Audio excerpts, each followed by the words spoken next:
আমার দেশের মাটি তোমার পরে ঠেকাই মাথা।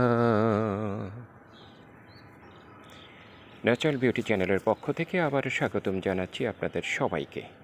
আমরা প্রাকৃতিক সৌন্দর্যের নানা দিক নিয়ে আমাদের এই চ্যানেলের বিভিন্ন ভিডিওতে উপস্থাপন করি এবং আপনাদের দেখাবার চেষ্টা করি প্রাকৃতিক সৌন্দর্যের দেশ এবং বিদেশের বিভিন্ন জায়গার বিভিন্ন সাইটগুলো।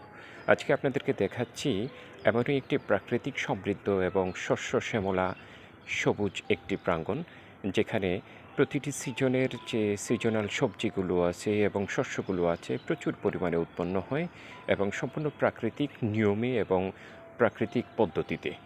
এখানে দেখুন শীতকালীন একটি সময়ের উপস্থাপনা আপনাদেরকে দেখাচ্ছি। এই অঞ্চলে আমরা যেটা কৃষিকাজের সাথে আমরা যারা কম বেশি সম্পৃক্ত এবং হলো কম বেশি অভিজ্ঞতা আছে তারা হয়তো জানি আমরা রবি শস্য উৎপাদন করি। এই যে ক্ষেতগুলো দেখছেন এখানে প্রচুর পরিমাণে পেঁয়াজ, রসুন, মরিচ এবং দেখুন ক্ষেতের চারিদিকে ফেঞ্চ বা যেটাকে আমরা বেড়া বলি, বেড়া হিসাবে এখানে ধনিয়া চাষ। আবার কোথাও আপনি সামনে দেখবেন ভিডিওতে যে জিনিসটি আমরা দেখাবো, কারণ এই পথ ধরে আমি আরও কয়েকবার হেঁটে আসছিলাম।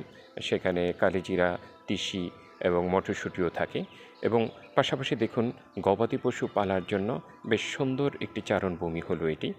দেখুন এই অঞ্চলটি একেবারে মেঘনা নদীর চর ঘেঁষা এবং মেঘনা নদীর পার ঘেঁষে একটি চরাঞ্চল এলাকা।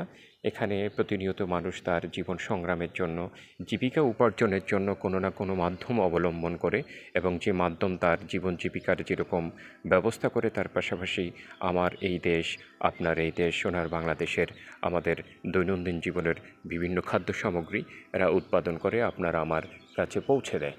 এখানে দেখুন একটি কালিজিরা ক্ষেত, কালিজিরা ক্ষেতও আছে এবং পাশাপাশি এখানে চারপাশে কালিজিরা এবং ধনিয়া চাষ করে এই এলাকাটি, এই ক্ষেতটি আবাদ করা হয়েছে। আর আরেকটি বিষয় আপনাদের জানিয়ে রাখি, এটা আসলে একেবারে ভোরবেলা হেঁটে আসছিলাম এই জায়গায় ধরে আপনাদেরকে দেখানোর জন্য।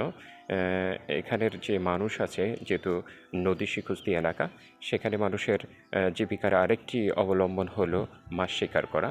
এরা নির্ধারিত সময়ে মাছ শিকার করে এবং আরেকটি বিষয় জানাই যে এই সমস্ত মানুষগুলো হলো একেবারে প্রান্তিক এবং এদের আর্থিক অবস্থা অত্যন্ত নাজুক, যে কারণে এই এলাকার যে আড়ত বলতে আমরা বুঝি, যেখানে মাছগুলো শিকার করে এনে এখানে দাম দর নির্ধারণ করে বিক্রি করা হয়, সে আড়তদাররা এদেরকে আমাদের আঞ্চলিক ভাষায় যেটাকে দাদন বলা হয় বা লোন দিয়ে এদের জালের নৌকার ব্যবস্থা করে দেয় এবং সেই সুবাদে এরা মাছ ধরে, মাছ শিকার করে এই আড়তগুলোতে বিক্রি করে তাদের দেনা পরিশোধ এবং তাদের দৈনন্দিন জীবনের যে জীবিকার অর্থ উপার্জন সেটা এখান থেকেই তারা সংগ্রহ করে নেয়। এখানে দেখুন প্রতিটি সিজনে যে সিজনাল সবজিগুলো উৎপাদন হয়, সেই উৎপাদিত সবজিগুলো আমরা স্থানীয় মার্কেটে এবং দেশের বিভিন্ন অঞ্চলে আমরা কোনো না কোনোভাবে পেয়ে থাকি। আপনারা জানেন শস্য ভাণ্ডার হিসেবে বরিশাল পরিচিত হলেও বাংলাদেশের বিভিন্ন অঞ্চলে অন্য অন্য সবজি বা বিভিন্ন প্রয়োজনীয় যে শস্য আছে সেই শস্যগুলো কিন্তু উৎপন্ন হয় কম বেশি।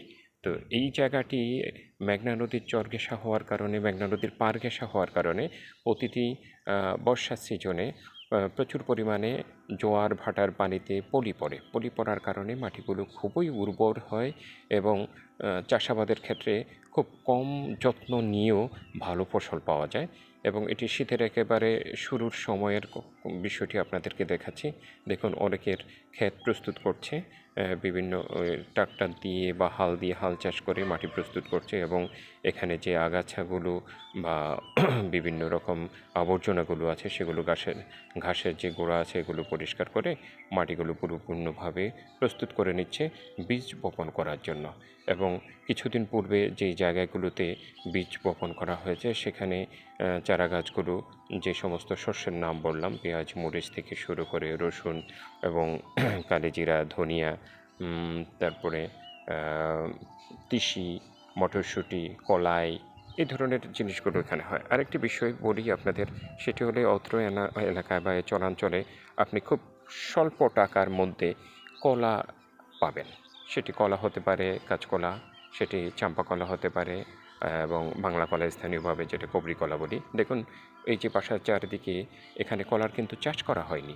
এটি চারিদিকে বাড়ির পর্দাপোশিতার জন্য বা তাদের বেড়া দেওয়ার জন্য মূলত এই গাছগুলো লাগানো হয়েছে এবং সেখান থেকে প্রচুর পরিমাণে কলা উৎপন্ন হয় এবং স্থানীয় মার্কেটে এটির সবসময় কম দামে পাওয়া যায়। এই ক্ষেতটি দেখুন, এটি মূলত একটু আগেই চাষাবাদ করার কারণে এখানে অলরেডি রসুন, পেঁয়াজ এবং মরিচ অলরেডি উৎপাদন হয়ে সেটি বাজার উপযোগী হয়ে গেছে এবং এই ডান পাশে যেই মাঠটি দেখছেন এখানে শুধু ধনিয়া চাষ করা হয়েছে এবং সৌন্দর্যের দেখুন পরিপূর্ণ ফুলে প্রস্ফুটিত হয়েছে এবং এটির দেখার সৌন্দর্য এবং আপনি যদি সরেজমিনে আসেন এটির যে স্মেল বা ঘ্রাণ, সেই ঘ্রাণটি আপনাকে একেবারে মন মাতিয়ে দিবে। খুবই সুন্দর ঘ্রাণ এই ফুলগুলোর এবং এটার স্বাদ কীরকম, আমরা যেহেতু আমাদের দৈনন্দিন রান্নাবান্নার একটি উপাদান হিসেবে আমাদের খাবারের একটি মশলা হিসেবে ব্যবহার করি এবং সেটার মাধ্যমে আমাদের খাবারের গুণগত মান এবং সেটির স্বাদ অনেক গুণে বাড়িয়ে দেয়। দেখুন এখানে আরেকটি ফসলি জমি রেডি করছে এবং সামনে দেখুন কতগুলো গাছ। এই গাছগুলোর বিষয়টি আপনাদের যাদের শৈশব এসব গ্রাম এলাকায় বা গ্রাম অঞ্চলে কেটেছে আপনারা অনেকেই হয়তো ভাওর জানেন। এই ভাওরগুলো হলো আপনার কৃষকরা সারাদিন পরিশ্রম করে বা কাজের ফাঁকে ফাঁকে যখন ক্লান্ত হয়ে পড়েন, কিছুটা রোদের তাপে উত্তপ্ত হয়ে যান, তখন এই ভাওরে এসে বা এই গাছের ছায়াতে বসে তারা সময় পার করেন অথবা সকাল বা দুপুরের খাবারগুলো এখানে বসে খেয়ে যান। এখানে দেখুন কলাই ক্ষেত, বাম পাশে আমি দেখাচ্ছি আপনাদের। এই কলাই ক্ষেতগুলো সিজনাল আপনার শাক হিসাবে বাজারে যেরকম এটির চাহিদা আছে এবং এগুলো পাকলে এইগুলো এই দানাগুলো মার্কেটে আমরা হয়তো আমি এই যে রমজানকালে যে ভেষণ ব্যবহার করি এটিও কাজে লাগানো হয়।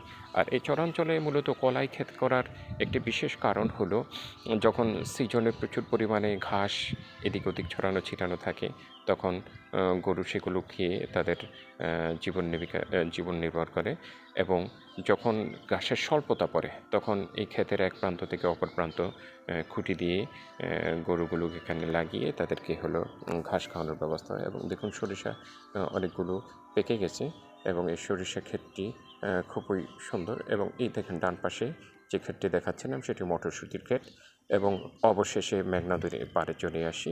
তো আজকের এই ভিডিওতে আপনাদেরকে আবারও ধন্যবাদ।